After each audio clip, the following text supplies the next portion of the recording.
Hello, avid readers, book nerds, and casual observers, and welcome to the Read Along brought to you by the Lit Round Table. I'm Joseph. And I'm Anna, and today we're talking about The Blade Itself by Joe Abercrombie. I don't have my book sitting in front of me like I normally do, so I kind of, which is going to be a problem later, but I drew a bit of a blank a little bit. It's all good. I did. This is, I believe, week 8. Mm-hmm. And this week we read until we got to the Maker's Tower. The House of the Maker. Sure. Close. I don't have my book in front of me. You were so Hold close. on. I'm going to go grab my book. That's going to be a problem. Yeah. Okay. Welcome back. Thanks. Do you want me to redo that?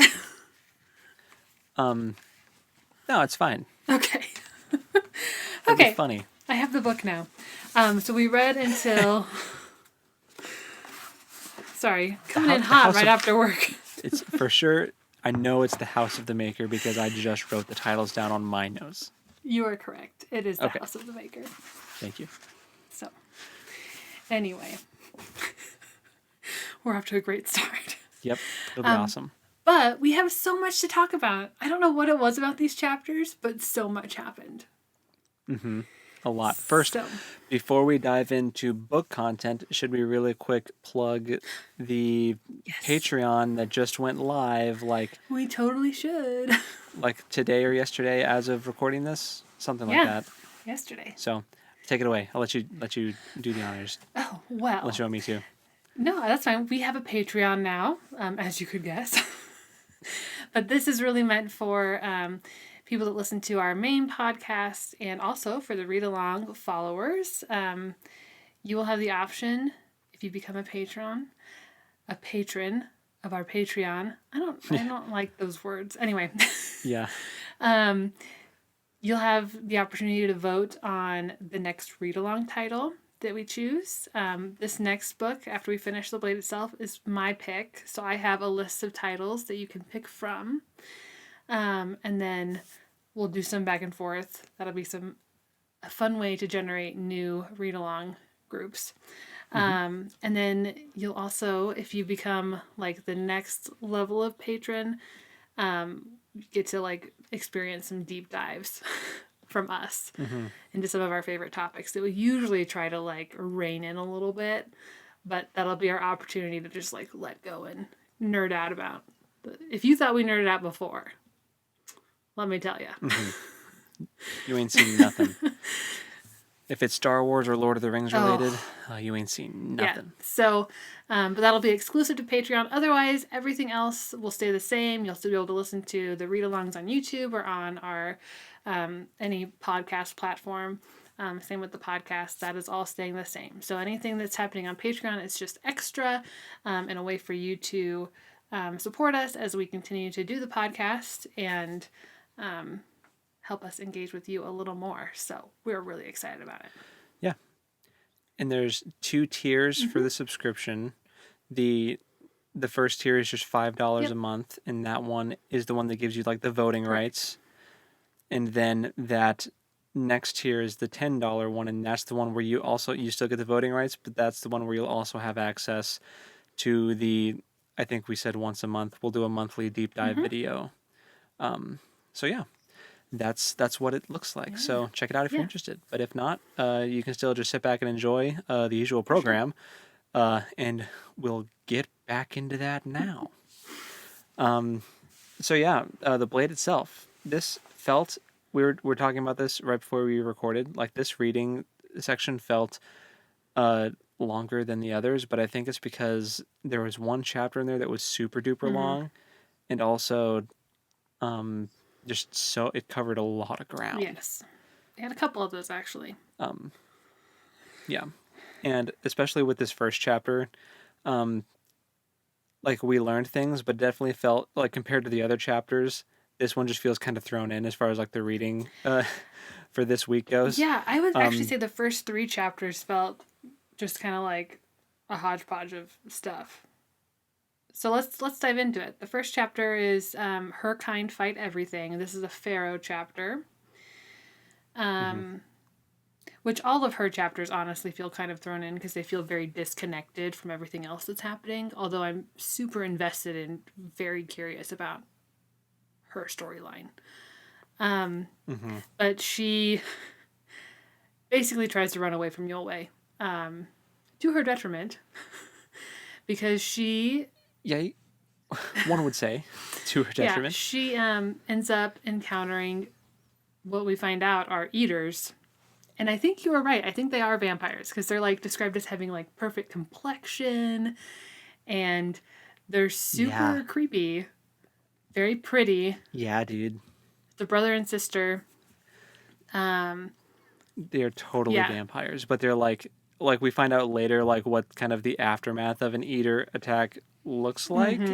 So they're like vampires, but almost like worse because they don't just drink blood. It's like a combination of zombies and vampires because they'll like straight up eat you, like just take chomps out of you. But they have like the fair like complexion and the the weird other earthly beautiful. They're like manipulative. They're seductive and like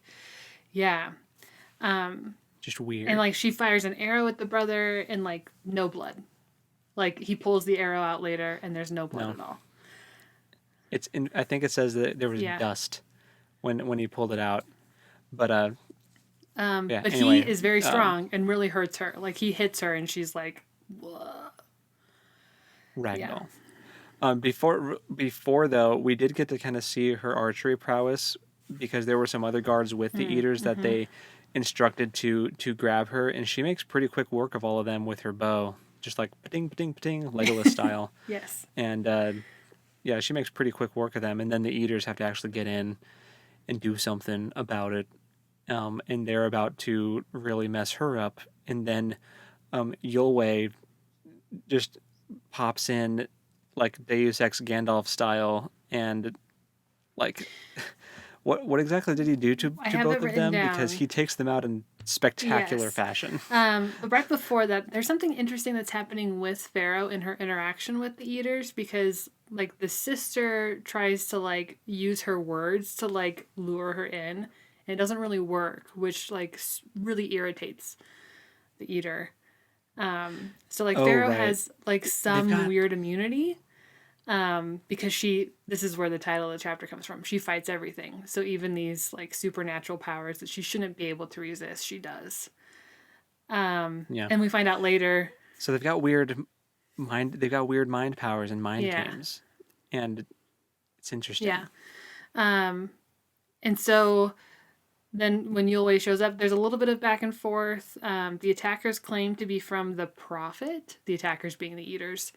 And Yulwei's like, I don't care. And we don't know what that means yet. But he doesn't care. He's like, that's fine, whatever. Yeah. You guys have broken the second law and you're dust to me. And so then Pharaoh thinks that she kills the brother, but Yulwei's like, no, that wasn't you. That was me. And he says he turned her bones to water, meaning the sisters, and he burned him, the brother, from the inside. So he destroyed them from the inside out, basically. It talks about how the sister like collapses into a nasty, like fleshy puddle of gross pile. Yeah. And it's like, ooh, you know when you accidentally like imagine what it would be like to die that way? Yeah, it's pretty bad. Pretty brutal. It's pretty horrific. So confirmed that Yulwei has some mad magic skills, basically. Or I don't know that it's I don't know if I want to call it magic. It's definitely supernatural. He has powers. Supernatural. Has he identified as a magus? He has not, but did the eaters call him that? Or did they just say that? I don't remember. Because they were talking about how he is a devout follower of God. And they follow the prophet, which we don't know what that means yet. But and then there's like an interesting thing where Pharaoh's like got a broken finger. Or something's broken, and she like flops it around. She got a snapped finger. And Yulwei asks her if it hurts, and she says, no, it doesn't hurt. It never hurts. So there's something, and then Yulwei's like, see, they're going to chase you forever. So there's something supernatural about Pharaoh too, but I don't know that even she knows what it is. Yeah. Oh, no. So maybe she has that weird condition that humans get sometimes where they don't feel pain, you know? yeah, the super dangerous one. She got struck by lightning as a kid, and now she feels no Maybe. pain. She's got like permanent nerve damage. Who knows? Maybe. But yeah, so this chapter was like intense, but just so many more questions. Mm-hmm. And this is the first time we actually saw an eater. Yes. And Yoli even said that these were young, they're fresh eaters, so they hadn't even been around for long, and that's how problematic they were. Mm-hmm. So yeah, it'll be interesting later on when we get to some other ones. Mm-hmm. Yeah, the next chapter is She Loves Me Not, and this is a Jezzel chapter. Yes. Now, my prediction for this chapter when I read the title was, oh, this is where Artie drops the bomb that she doesn't actually care about him. Yeah. But that's not really what happens. No, it's Artie's not even in the chapter. No. This chapter is super weird because it's basically just Jezzel chilling out with the dudes, and they start being yucky locker room boys. Yeah, it was. So it starts with him with a fencing match against someone who Ferris calls a nobody. Like, he's like, "What are you doing?" Like, tied against this guy. Yeah. So he wins the fencing match that qualifies him for the final match against Gorst, and then he's hanging out with the boys, and they're all talking about the pretty ladies and everything, and then one of them brings up, "Oh, Major West's sister's in town, and she's not like as pretty as these other girls, but like, oh, she's down to clown, if you know what I'm saying." And then he gets like hyper protective, like on a dime. It's like it was all chill until they brought up Artie, and then he went into like attack dog mode and just like lit these guys up with his words. Like, not he didn't like pull a weapon on or anything like that, but no, that was a touchy subject for Mr. Jezzel. And then he storms off. Yeah, and has this Because crazy internal. Yeah. Crazy internal dialogue about how, oh, you know what? No, she doesn't even like me. She hates my guts. And that's why I like her. Yeah, and all these jokes that she makes that just cut too close to the bone, and like all these like disparaging looks and all like things that like normal people just do. They like normal people give each other crap all the time, dude. Yeah. Like it's not, if anything, this is kind of like playground stuff where like the person that's picking on you on the playground probably likes you, So like I feel like that's more what this is, but no, he's like, no, she hates me. Oh, but no, I have to prove to her that I'm not a scumbag and that I'm worthy of her affection. Right. Well, it was like, my little note was, he decides that she doesn't actually like him, and he likes that she scorns him because he thinks he deserves to be scorned. Yeah, it's like he has a moment. He has like a moment of. He has a moment of self-awareness when he's like, "Oh, I am the worst, and I don't deserve for her to have affection for me, but I'm going to prove to her that I'm worthy of her love." So that's pretty much where it ended. But it was weird. It was a weird last paragraph. I was not expecting it to go there. Yeah, the whole chapter I was like, wait, okay, Jezzel, you are kind of going off the deep end, but whatever. I guess you were kind of off the deep end already. But indeed. Yeah. So yeah, that was the Jezzel chapter. That was a shorter one. The next one is a Galacta chapter called The Seed. Starts off kind of spooky. He's having a really strange dream where his mother is asking him about where is the seed, and he's trying to get up and get ready for the day in his dream, and then I think Salt is there, also asking him about the seed. Yeah, his boss. And he's like, why are you in my room? And then super creepy lady is in his dream. It wasn't a dream. Quote unquote It wasn't a dream. It wasn't a dream. Part of it was I a dream. refuse to believe. It was a dream that turned into like a moment of sleep paralysis that was real. I don't know. I don't terrifying. think any of it was actually a dream because okay, so here's Ooh. my thing. This exact situation happened to Logan before the tower got blown in half by Bayaz. He wakes up, walks out of the room, and sees who he thinks is his dead wife standing in the window. And then Bayaz pops out and lights her up. And like the room was super cold and all this stuff. And Bayaz was like, that might have been an eater. Right? This is the same person. I forgot that he thought that it was his wife. Yeah. So this is definitely an eater. And this is, I think, a much older, more experienced eater. And she's got crazy mind games where she can make you believe that you're seeing her as whoever she wants, is what I think. Like she's, I don't know if she's like actually shape-shifting or she's like in your head making you see what she wants you to see. Ooh, dude, I thought that he just like was in the middle of a dream and then got like woke up and she was there. I think she was for real there and he was actually seeing those things because she was in his head trying to get that information out of him. Well, he thinks it's a dream. Right, because then she like pins him against the wall with her icy grip of cold, and like her grip is described as being like hard as stone and like cold. And I'm like, yeah, like a vampire. Kind of like a vampire. And then she's like, oh, you think you know pain? You don't even know pain. I'll show you what it's like. And then he screams, she drops him, he hits the floor, hurts his arm, and then she's gone.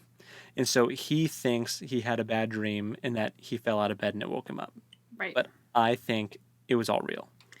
Interesting. I thought that at least the part with her was real, but like the early stuff was like just normal, weird dream business. But I think you're right. I think you're correct. Interesting. So we've got a lot of eater stuff going on in this reading section.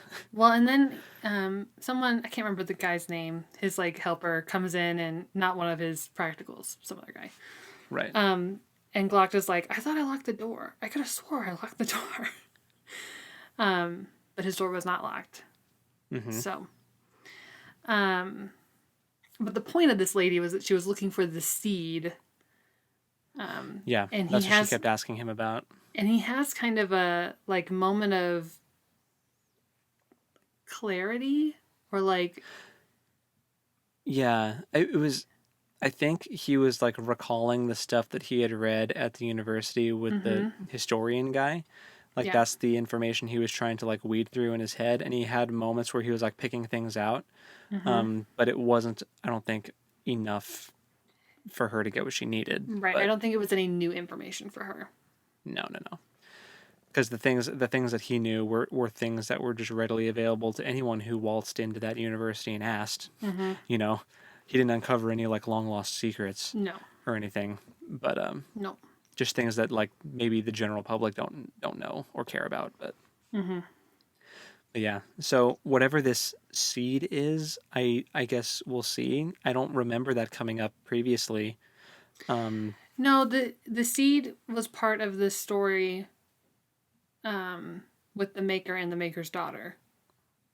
Okay. That was part of it. We'll have to go back and review like what the significance was of the seed. Was that like the seed of creation or something? I don't know. I don't think it's clear. I think it's just mentioned that the maker and the maker's daughter has this seed, whatever it is. And there's like sections of the document that were like ripped out or burned or something, so we didn't actually like get to know. Okay, yeah, that sounds familiar. But it was mentioned, but like Glocta doesn't know and we don't know what it is. Okay, so we still don't know what the significance is. So I'm pretty sure. If you're reading along, comment. Tell us if we're let us know if we are dead wrong. If we missed something. But anyway, once he's up and about, he gets called away because they found a fresh corpse in the lawn, Mm-hmm. in the garden, not like, what was it, like 20 paces away from where Beaz and Logan and the group are sleeping now, that their Yeah. towers got blown in half. So, Yeah, so um, Severard is like, hey, this is suspiciously close to those dudes again. yeah. And I'm like, it's And it also is, suspiciously close to Galacta, but that's fine. mhm. And it is a body that has been like mangled beyond recognition. And And frozen to death. yeah, it's like, yeah, Mm-hmm. it's a corpsicle. Um, Mm-hmm. but then Galacta said it reminded him of seeing corpses that a bear had gotten at when he's been like out of the country. Um, In so the yeah, north, yeah. Right? yeah, because the south is warm, so it would have been in the north. So yeah, he was like, it looks like a bear got to this corpse, and he gets the idea to take the body to the university to have the physician or the physical guy, Mm-hmm. whoever is like the anatomy expert, takes him to go see that dude, and then he's basically taking him to the coroner to get an autopsy done. Yeah, You know, more or less. in like crime show equivalencies. So Right. Which Severard yeah. is very confused by. So this is not normal practice. He's like, why are we doing this? Hmm. So when they're with the physical guy, I wish I could remember his name. Anyway, he's like, oh yeah, the cause of death is bitten to death by another human. Yeah. What's interesting because Galacta's like, do you know if it's do we know the sex? Oh yeah. He's like, well, those bits are missing. Okay. Mm-hmm. Do we know the age? There's not enough skin left to tell for sure. Okay. And It's like, there weren't enough fingers left to tell. There are other things that you can use to determine the sex of a corpse other than genitalia. But the fingers were missing and other bunch of teeth were missing. right. There's a lot of stuff missing from the body. All the reproductive organs were missing. Yeah. So Yeah. gross. Very gross. But anyway, the physician does eventually point out, he's like, oh, but I have a cause of death though. Check out these bite marks. They are 100% human bite marks, and there's a lot of them. So we know that this person was bitten to death and partially eaten by a human or humanoid. So Galacta just had this creepy encounter that night, and then they find a mostly eaten body outside. Like, okay, it was the eater. So that's right. He doesn't. as the reader, I don't as think the reader, has put that together, but we know. no. As the reader, we know that was the eater from that night.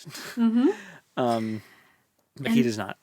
And then Goyle shows up, who is the new. What? He's Galacta's new boss?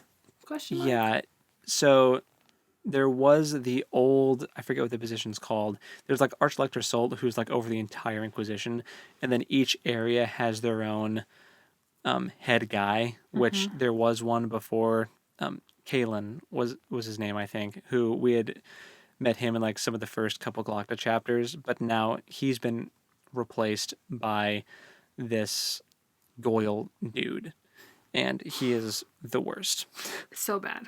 He's awful. He waltzes in with his circus of practicals. That's what Galacta called them. He was like, "What is this, a circus?" Because there's a spiky redheaded girl. There's this dude with gold earrings. There's one more the really big northern dude, and he's just like, what's going on? This is quite the colorful, diverse group we've got here. And I'm like, dude, you've got an albino and a Severod's sleaze pretty bag. normal. Is he though? Well, normal for their line of work, I think. Yeah. I'm like, dude, you've got an albino, a massive albino dude. Come on. Well, and Galacta himself is an interesting sight, but Yeah, you don't get to call them a circus. but they show up and they're like, "Oh, it's dogs," and the physician's like, "Well, it's not. That's not dogs. It's humans." And he's like, "Oh no, it's dogs. It's totally dogs." Until the physician's like, "Yeah, dogs." Yeah, the redheaded girl the spiky redhead, like walked up to him and got like inches away from his face and like barked at him Yeah. It like was a dog. very strange. Uncomfortable. I was very uncomfortable. Yeah. Didn't like them. So basically, I mean, can we just decide that they're working with the Eater? Is that where you are? Because that's kind of where I am. I mean, they're either... I don't know if they're working with the Eater or if they're just part of a huge conspiracy theory. Yeah. I don't know. Because it seems like they're trying to cover for the Eater. They're definitely trying to cover something. Yeah. Maybe they don't exactly know what they're covering for, but it seems to me like they're trying to cover for the Eater. So maybe they're working together. I guess we'll see. Yeah, we'll find out. We'll have to read and find out. But yeah, them convincing the physician guy that it was dogs was pretty much the end. Although when Glocta's like, okay, well, I guess this is solved and you don't need me anymore. And he goes to walk out. Goyle is like, you're right. We don't need you anymore. So it's kind of an ominous, like I'm actively trying to get rid of you is basically what I took away from that. Yeah. So we'll see what happens there. But then we get the super duper, super long chapter. Never bet against a magus or magus. Magus. Okay. We finally get to the duel. Yes. Before we get into it, here's my issue. The next 2 chapters totally break form for the rest of the book. Or from what we've read so far. Because up until this point, every chapter has had a designated POV character. It's been very clear, very concise, and very easy to follow. I, as someone who was listening to the audiobook, had a heck of a time with this chapter because it switches between perspectives all over the place. I had to re-listen to the first half of this chapter like 2 times to figure out that we had switched POV. Yeah, because I didn't even that's think breaking about that. form. And I'm just sorry, Joe Abercrombie, you're not listening to this, but you have unlocked a new pet peeve of mine. Yeah, well, that's fair. And- I could see and where I'm that not would be an even- issue with the audiobook. I'm not even opposed to like switching POVs mid-chapter if that is what like your format has been consistently throughout the book. But since he had set up a very set pattern and then just suddenly, like, he set up this pattern and was so consistent with it that there were parts of like scenes that we didn't get to see from certain POVs because He was committed to that formula. he was committed to that. I lost track of I was thinking ahead too far. Yeah, no, you're fine. He had set up this formula and was following it, so we were forced to experience certain situations from specific POV characters, and it worked really well, and it was really interesting. And then he broke it here, which I know why he broke it here, because weird stuff happens, and he wanted us to see the different perspectives of it. Yeah, and this is one of the rare occasions where all of our POV characters are actually in the same, like, 50-foot square area. Right. You know? Yes. So that hasn't really happened before in the book. So I understand why we're jumping around, because he wants us to see, like, the different character interactions at different beats. Like, I get it, but I totally... Because I didn't have that critique, but coming at it from a perspective of the audio... excuse me. A perspective of the audiobook, I understand where that would be difficult because there's no way of knowing who it just jumped to. Right. Because like the narrator does a really good job of like having different, it's not necessarily different voices for different characters, but different like tonality for the way he like narrates their chapters, which I really appreciate. But when it's switching so quickly, and like in the moment, it was really hard to pick up on some of that nuance. And I just, and maybe it wouldn't bother me if I didn't like have the MFA in creative writing. I'm not like throwing that out there as I kind of think it's whatever. You're not trying to flex. No, not at all. I'm just like, we spent a lot of time talking about structure and formatting and stuff like that. And anyone who, not, people that read a lot notice that stuff too, whether subconsciously or, consciously. But it just bothered me because it made it confusing. And I think it's weird to decide to break that pattern all of a sudden. So, not to beat a dead horse, but that is my overarching critique of the next 2 chapters. Valid. So. I will say that's valid. Thanks. Yeah. So, as far as content goes, though. Yes. Excellent. Yeah. Like, I agree. Really well done. It's somewhat like the most well written fight scenes, like one-on-one duel scenes that I think I have read. Like Lies of Locke Lamora had some cool stuff, but I think Nothing this long though. Yeah, I would say, I mean, obviously Scott Lynch could surprise us with future books, if and when we read the next books in that series, either together or as a read along, who knows. But it seems like Joe Abercrombie, at least for me, I think I really like the way Joe Abercrombie did it in these chapters. It was really skillfully done.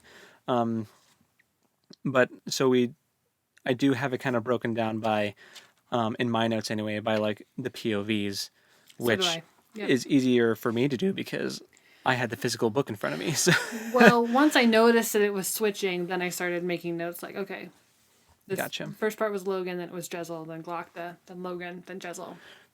Yeah, so it jumps around a lot, so we can just kind of lightning round go through these POVs and like what happens. The first one is Logan, and it's basically Logan's reminiscing about what it was like in the North. Bayaz asks him, "Oh, is this what your fights were like?" And he's like, "No, not even a little bit." And he kind of has some PTSD flashbacks of some dark moments of him fighting in duels and doing some messed up stuff that even made the Dog Man flinch, which, we know the Dog Man now. It takes a lot to make that dude flinch, probably. And eventually, Bayaz asks him if he thinks Gorst or Luther, who we know, Jezal, will win the fight. And Logan bets it on Gorst because he's the big guy and he's super fast. And, he's the obvious pick. But Bayaz bets it on Jezal. And the chapter is titled "Never Bet Against a Magus." So it's kind of like, I wish that the title of the chapter wasn't that, because that pretty much told me right out of the gate that, okay, Jezal is going to win. Wow. It's just a matter of how. Yeah, that's true. So it did kind of spoil the end of the fight for me, but I still liked it a lot. And Kwai is like, several times he goes, don't, never bet against the mages. Yeah. Logan, never bet against the mages. It's common knowledge. Like, whatever. And does it anyway, even though he has nothing to bet. So they're just betting on, like, for honor. Props is what they say. Yeah. Yeah. And then it suddenly switches to Jezal, and he's in the middle of a fight, and he feels pretty confident going in, and then the first strike comes, and Gorst has much heavier swords and is much stronger than Jezal thought he was, and his new plan is, I just gotta wait until Gorst gets tired, because surely he will get tired, and then I'm gonna beat him and it'll be fine. But Gorst does not get tired. No. And Jezal in fact, gets... I think he says the man was a machine. He did not tire. And if anything, Jezal's the one that was getting tired. Which was a bad place to be in. All of that training was for nothing. And he was like, I thought it was funny too how he walked in so confident. He was like, "Oh, I'm gonna beat this stupid smug look off this guy's face." This guy, everyone in the crowd hates him too. Like, they're all cheering for Jezal because they want to see this big bully of a fencer get beaten. And then the first strike lands and it just totally shatters everything. And then he goes into pure panic mode. And the crowd is like booing because they still want Jezal to win. because he's the hometown boy, Mm-hmm. you know.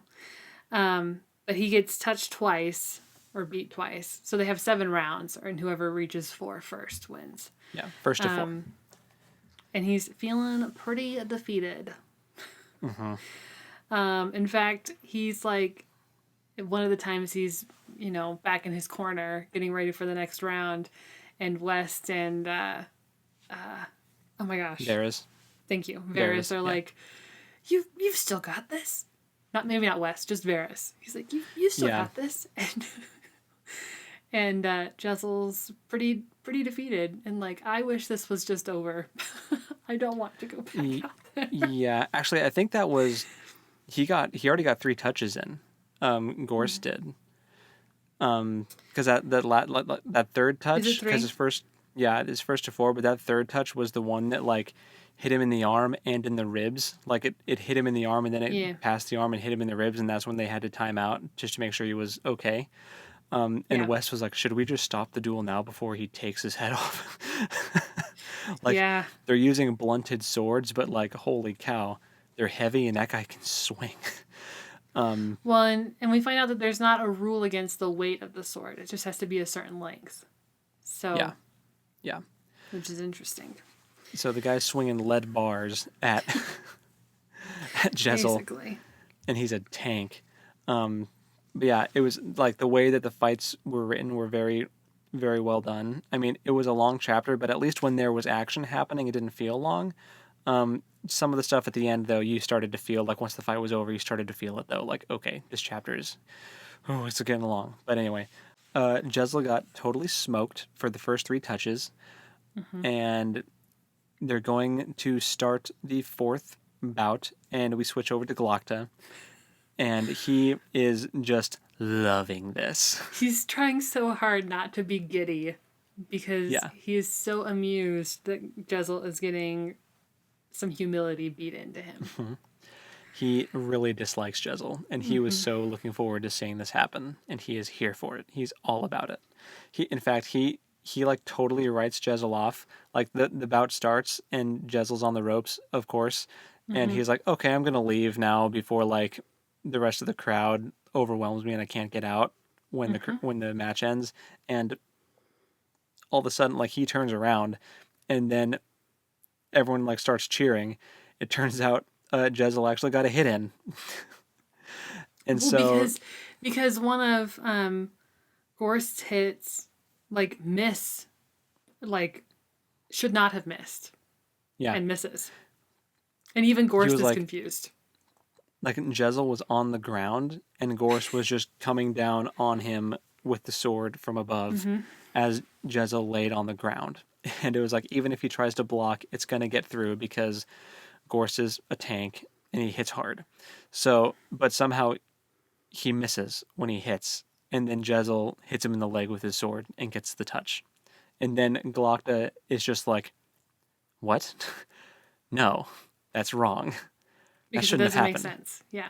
That shouldn't have happened. What's going on here? Because Glokta's like a former champion of this contest, and he's like former expert fencer.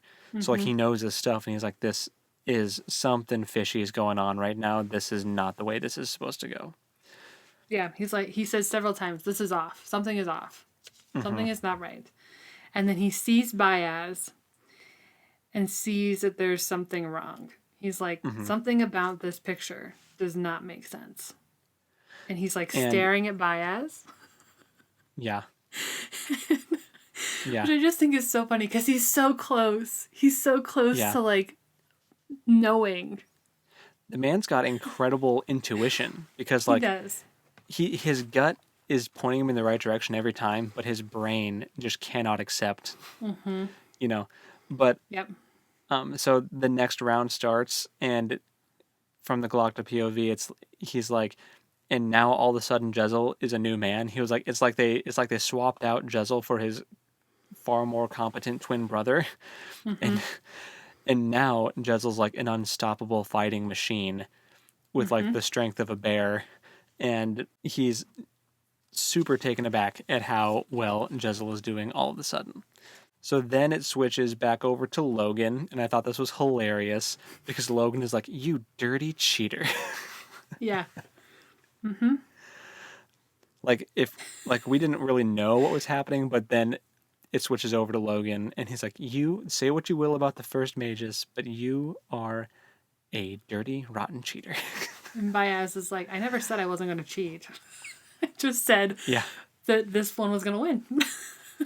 I mean, it reminds me of that earlier, like one of the first Baez chapters where he's just like, "Oh yeah, I'm a liar." He's like, he doesn't care. Yeah. He's here to win. He's here to Yep. win a bet. He's going to use every power at his disposal. So Jezzel is just doing incredible, and he actually manages to tie it up with Gorst. They're 3-3, and Yeah. Kwai kind of repeats once again, never bet against a magus. And Yes. so, Now I have two observations here. sure. Logan sees a shimmer over Baez's shoulder. So like at least Logan can kind of see the magic. At least a little bit, or like an essence of it. Yeah. Now whether or not that's visible to anyone else, I don't know. Because I'm starting to think that Logan is like Pharaoh and also has some like supernatural things. Which we kind of know because he can talk to spirits and breathe fire and whatever else. But so I don't know that everyone can see this magic, but he can. And Baez is having a physical reaction to the effort he's putting in for Jezzel to win. Like he's sweating, and like it's not nothing to him. Yeah. Like it is work. So Yeah. And that is something that I forgot to mention before. When we, sorry, this is going to be a mini tangent, but it's another theory. Okay? okay, So I'm here for it. back to the beginning of this chapter, when Logan had the flashbacks of back when he was the Bloody Nine and was killing people, he talked about how he had like licked the blood off his fingers from people that he had killed. And I was like, "Ooh, you're skirting dangerously close to breaking the second law, buddy. Licking blood off your fingers." And so, and Logan has these weird abilities to like see spirits and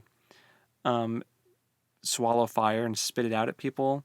So I'm like, "Logan, are you like partially an eater? Like a little bit? Like not fully fledged, but like are you Interesting. kind of, do you have some wacky powers because you have eaten or consumed blood in however much, quantity?" And later on, when like there's a conversation that Logan is having with someone else, which we'll talk about, he talks about how like the other person is talking about like stories about the Bloody Nine and how he would mix blood in with his beer and drink it and all this stuff. So I'm like, that's the second time they've brought up Logan consuming blood. human blood, and he's got these weird powers. So anyway, that's my next wacky theory is Logan is kind of, sort of, but not really an eater. So Interesting. Okay. anyway, and back to where we were, Yes. which was the observations you had about how Baez and Baez Logan. is exerting some like physical effort to help Jezzel. Yeah. And then, we, yeah, and then it switches back to Jezzel. yeah. So yeah, and it's funny because when it cuts back to Jezzel, he's like, "I'm the best swordsman alive. No one can touch me. I shouldn't have had any doubt in the world." It's like But then it cuts out for a second, and he's like back to being in excruciating pain. He's like, "Whoa, wait a minute, yeah, what is happening?" it's really funny. It's really funny. Yeah, it's really well done. Like I Yeah, appreciate having these extra POVs. Don't get me wrong. I'm just annoyed that it broke form. yeah. Like it's still a but I very like good having chapter. them. Yes. Yeah. So I'm not sure whether or not Baez just got tired and accidentally let it drop, or if it was intentional to make it more dramatic, because it gets to the point where Gorst disarms Jezzel's long steel, and all he has is his short steel to defend himself with. And then when it's in that situation, that's when the power surges back into him and he's like, oh, I can do this. And then the Rocky theme plays and he manages to disarm Gorst's long steel and short steel. So he manages to totally disarm Gorst and poke him in the chest with just the short steel. Which he does very gently, just like a little pat. Just a little tap. And it was funny because when that happens, it's like the most emoting we've ever seen out of Gorst because he's always described as just like looking bored and tired. And Jezel does that, and Gorst raises his eyebrows and goes, huh. This is very funny to me. Yes. And then Jezel starts to like have, like, he's had all this adrenaline, and I think Baez lets go of him, and he almost passes out. Yeah. From exhaustion. And it's then like he used a week's worth of energy. Yeah. And then Gorst picks him up and like displays him to the crowd, and Gorst is so proud of him. He's like, you deserve this. You did so well. I don't understand, but I'm so proud of you. Dude, Gorst actually turned out to be super chill, and I actually really like him as a person. Yes. Because like everybody hated his guts, but he was just showing up to compete. Right. He wasn't breaking any rules. No. And he was just clobbering these fools, and they needed to update their fighting styles. And that's something that Glock actually said in one of his POVs was like, next year everyone's going to be fencing like Gorst because this is going to be like the new fad. Everyone's just swinging their swords around like clubs. Yeah. But yeah, and they described Gorst's voice as being like oddly high-pitched for someone his size and like soft and gentle sounding. Yeah. And I'm like, oh, he's just a gentle giant. Yeah, totally. And he's so proud of Jezel. He's like, I don't care that I lost. You deserve this. It was so wholesome. It was such a wholesome moment. Yeah. Yep. Love it. We love what's his name? Victor Dan Gorst. Yeah. Something like that. We love him. And then we love him here. We cut to immediate cringe, like of the worst caliber. There's one thing first. I know what you're getting at. One thing first, though, is that Baez does show up to congratulate him, and he looks wiped. Like his eyes are sunken in, and he's pale. I think he was actually giving Jezel some of his own physical, like, here, borrow some of my adrenaline. Yeah. But anyway. And he's like, Jezel's dad is there too. We'll see you later. Yeah, but Jezel's dad is there too because his dad showed up to watch the match, and Jezel introduces the two briefly, and Jezel's dad is like, like there was a moment where it's like, do you know Baez? Because he looked kind of freaked out that Baez was there. So here's my theory about that. I think that his dad, because Baez looks like Baez. Like they have like statues of him. So I wonder if his dad is like, oh, this just kind of awestruck for a moment. I don't know. Gotcha. But nobody else seems to put that together, so I don't. Maybe it's not that. Yeah. But my initial reaction was he recognized him from his statues. Maybe. It seemed to me like maybe he knew him, but we'll see. Maybe that hasn't been revealed yet, so. We'll see. But anyway, get back to the super cringe. The super cringe. They make Jezel go up to the like dais where the royalty are sitting, which he doesn't really want to do. He's tired and he just wants to leave. But they make him go like talk to the king. So they wake the king up because, as we know, the king is worthless, asleep most of the time. Yeah. And when he wakes up, he mistakes Jezel for one of his sons. And Jezel tries to correct him, and he just is so out of it. He's like, no, I'm so glad you're back. When your brother becomes king, he's going to need you. Like, you're my favorite son. And both of the sons are standing right there. And it's so awkward, and it's just wildly embarrassing. And the king, like, hugs him, and Jezel's like, oh my gosh, get me out of here. I love that because Jezel was like, there is no amount of training and etiquette or protocol that could have prepared me for this moment. What do I do? Not at all. Who would have thought that would happen? And even the princes are like, And the queen is just dead inside. Like, she hates her life. Yeah. Like, She barely reacts. And Yeah. she's just like looking forward. mm-hmm. My gosh. This dang king. Anyway, yeah. For real. But, yeah. So that's the end of that chapter. Embarrassment of the utmost severity. And then we move to the final chapter in the reading section, which was the ideal audience. Another chapter where the POV jumps around like nuts because for most of it, everyone's in the same room. Yeah. So we'll see. I'm curious to see if that's just the way it's going to be going forward or if it'll go back to form. I guess we'll see. But, yeah, we'll see. Well, I guess Pharaoh's chapters still have to be her own unless she figures out how to fast travel. But She might. Who knows? anyway, you got people with like their bones getting liquefied. Who knows? Maybe Kwai has some other wacky stuff. The navigator. Oh, right. Oh, yeah. We didn't even like interact with him at all. He gets mentioned in this chapter. He gets mentioned, but they don't we don't actually get to see him talk to anybody. But Right.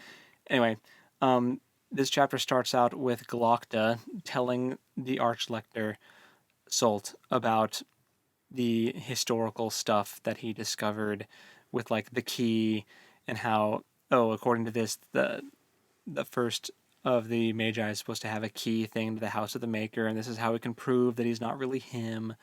And Sult is like all about it. He's super into it. He's formulating. And like once he has that information, he basically like forgets that Glock was even there. He gets so wrapped up in his like process of how he's gonna shame this false magus. The tangled web. And it does get mentioned. Like Glokta does mention in this portion that they'd hired a navigator, and Sult is like, "Who cares?" And he's like, "Yeah, I know, I knew." Yeah, and Glokta's like, "Okay, well, it would be interesting to know why they hired him." And Sult's like, "Do you know why they hired him?" He's like, "No." It's like, okay then. It's like he's just he's super dismissive of Glokta, which I think is a big mistake. For sure. Well, and he also asked him about Goyle, and Glokta's like, "Yeah, I think that's going to be a problem." And Sult's like, "I don't think so. I think it's going to be great. He's going to be fine." Yeah. And Glokta's like, "Okay." Anyway, yeah.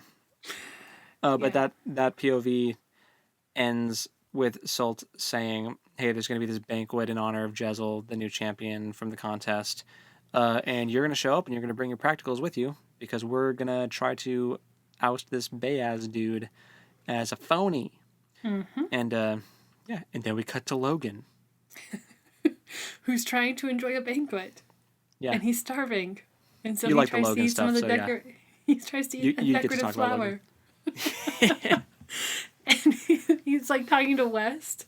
Or West is there and he goes, "How was it?" And he goes, "Really bad." He puts the rest of the flour on the floor. And it was really funny. It's like, oh my gosh, dude.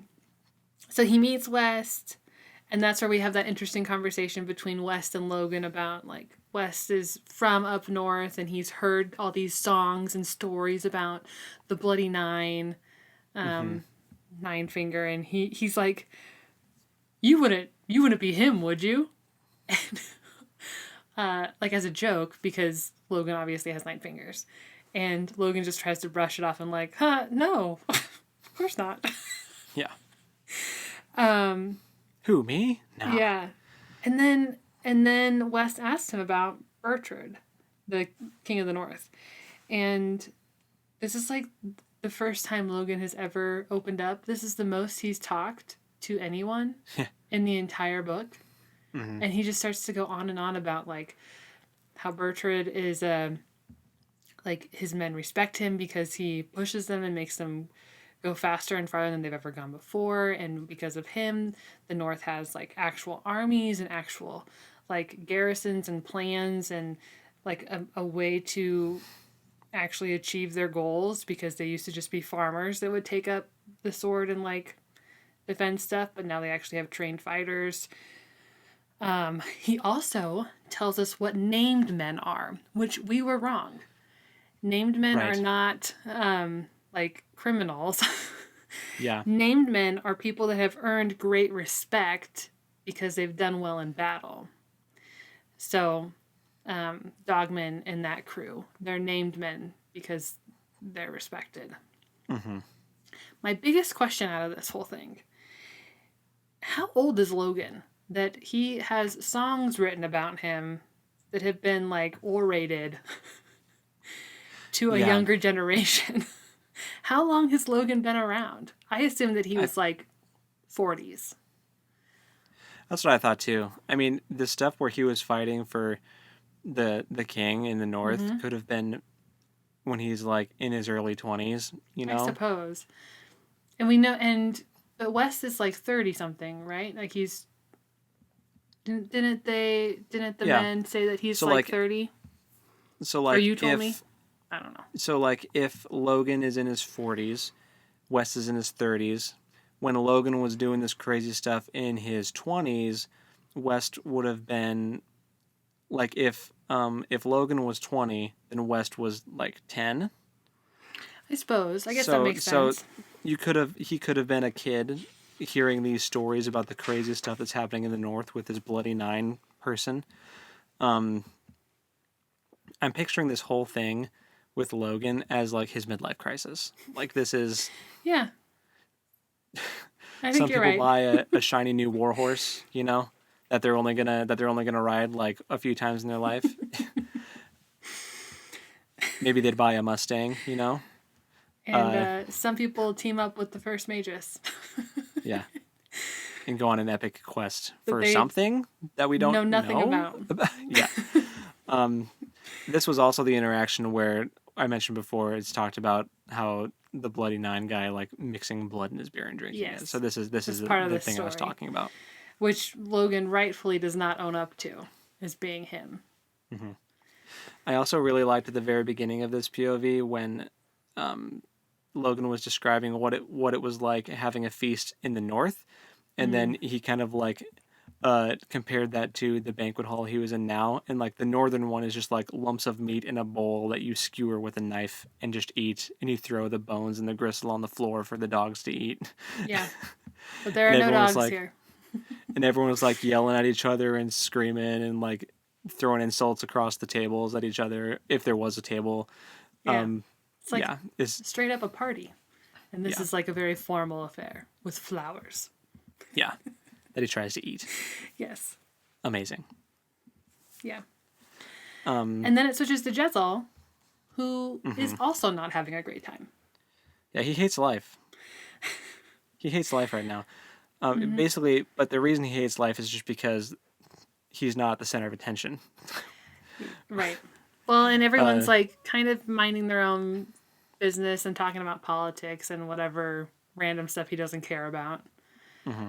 I think he was expecting almost like instantaneous like fame and promotion and all this stuff, and he's very underwhelmed at what he's actually gotten out of this, because he's just sitting next to Vera's and he realizes how long-winded and boring he is.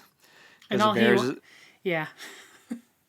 yeah, because Vera's is the only one that is still like talking his ear off about how awesome the fight was. Yeah. And he's Which is like, funny. He's like a proud, you know, trainer. Like it makes sense, but Jezel's just like, oh, come on. yeah. Bored now.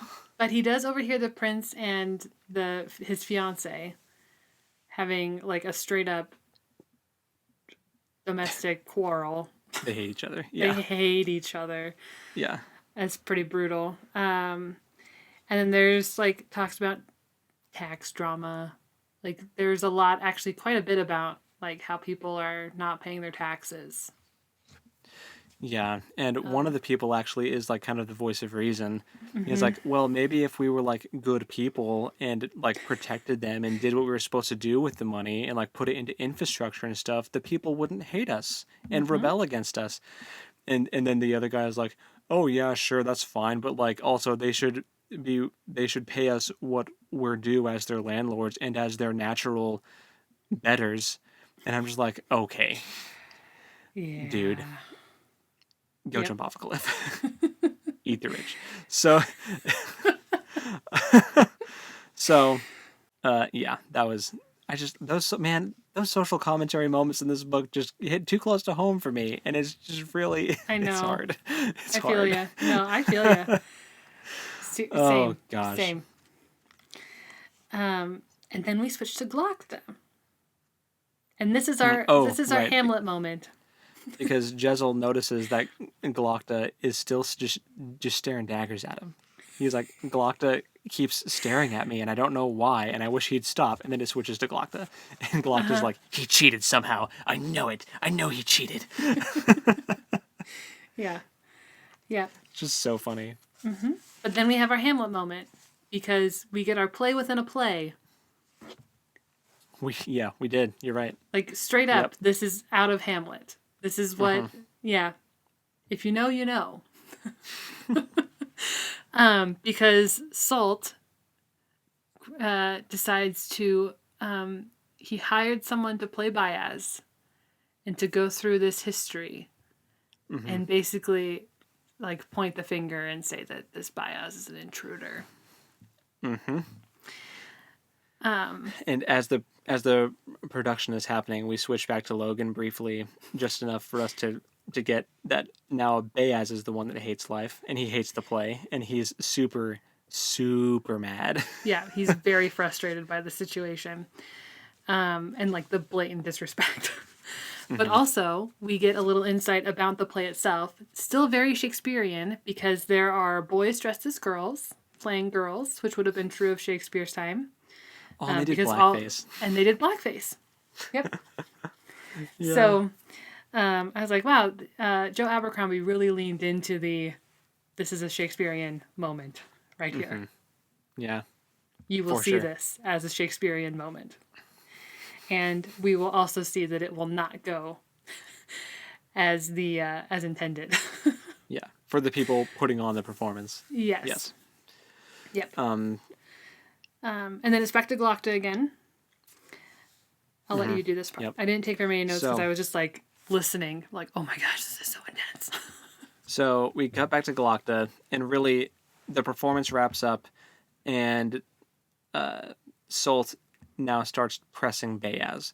He's like, "Oh, did you like the performance? Oh, that's good. So if you really are the first of the Magi, and you really belong on the closed council seat and all this stuff, like, why haven't you come to visit more often? How come we haven't seen you since way back in the beginning with like Herod the Great and whatever?"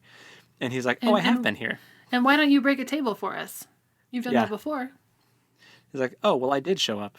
I was the first like Lord Chamberlain, this dude or whatever, and I came back another time to help another king, and I was actually I had your job. I was the archlector for that king. So I've been around. I've come back and helped." And everyone is super mad to hear him say this because these are the figures that he names off. Salt is like, those are figures from the Union's history that are like the most like sacred of servants to the Union. It's like him basically saying like, "Oh yeah, I was Abraham Lincoln." Yeah. "Oh yeah, I Right. was Martin Luther King Jr." Like, like that's basically what he was saying. Like, Yeah. super funny, and nobody's having it. And he's like, "Well, then how about this key thing? Don't you have the key?" And he's like, "See, you're really big on proof, and like, I'm not going to do magic for you. I'm not going to do magic tricks, but here, let this suffice." And he like whips. But this it switches to Logan for this part. It switches you're out right, of it does. Glockta into Logan because Logan is noticing that there are like people in the shadows with masks Right. on that are like kind of pressing in. I got ahead of myself in my notes. I did write down Logan on the side that it Yeah. switched, but I got ahead okay. of myself. Yes, so now it's No, you're Logan. Yeah, so Logan notices the practicals closing in. He had a really cool line about people in masks. I wrote it down. Awesome. A man doesn't put on a mask unless he has dark work in mind. Yeah, I thought that's a cool I did too. cool quote. Yeah. Good eye writing it down because I didn't. But he picks up a dinner knife to defend himself. He does. He's like, I gotta be ready. Something's Yeah. going down. And that's when Baez produces the the key, which I was skeptical that the key even existed. I thought like it would be a weird thing where like, oh, Logan is the key, or something like that, Yeah. No. something weird. But it's like, oh no, there's a physical key. But it's not like in the play. It was depicted as like this shiny golden thing, and it's just like the most run of the mill looking key you ever saw. And Baez makes a point of saying like, yeah, the person who made this didn't care about gold. It was about function. That's why it looks like this. Also, it's old. Yeah. And he was like, well, we've all had a really long day, and it's getting late, so I think I will open the House of the Maker tomorrow. And but you'll want witnesses to be there, and then he picks Glokta and Jezel to be his witnesses.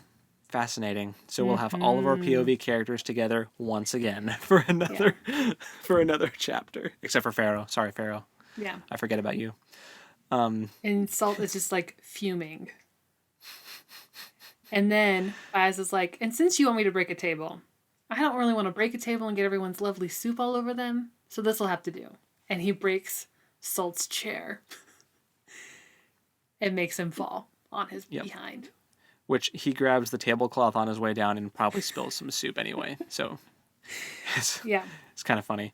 But so that was hilarious and I loved it. Yes. And that's where it leaves off. And the next chapter is titled The House of the Maker. So we'll get to see some. Yeah. So for the next reading assignment, we'll get to see some cool stuff in that one, hopefully. So what's funny is when I pick like where we break for chapters, I obviously have no idea like what happens. Yeah. In the book when I pick the chapter breaks. You did accidental cliffhanger. I did. But it's good. It'll be good for next week. Yeah. So what were your overall, I thought it was a really strong reading section. Lots of plot once again. Now we're getting a lot of plot. We finally had the duel, which has been built up this whole book. So we finally got to see that, and it was really well written. All the fight scenes. Got a lot of stuff with the eaters. So things are starting to come together now, and I'm getting pretty into it. Yeah, me too. Like before, like the writing style was really, really good, and the characters were good. Plot was seriously missing though. Yeah, but now that we're actually incorporating that, it's a really strong. It's been really strong. In my opinion, he did break the mold a little bit with these last chapters, and we'll have to see if he continues to do that in these last reading sections. But I guess we'll have to read and find out. So yeah. Do you have any overarching thoughts about this section? This section makes me think that I will continue reading the series. Which he won you over. I'm curious. Is that annoying to you? It's a little annoying to me. Yeah. But it's okay. Grimdark isn't your typical genre. It is not. It's not my go-to.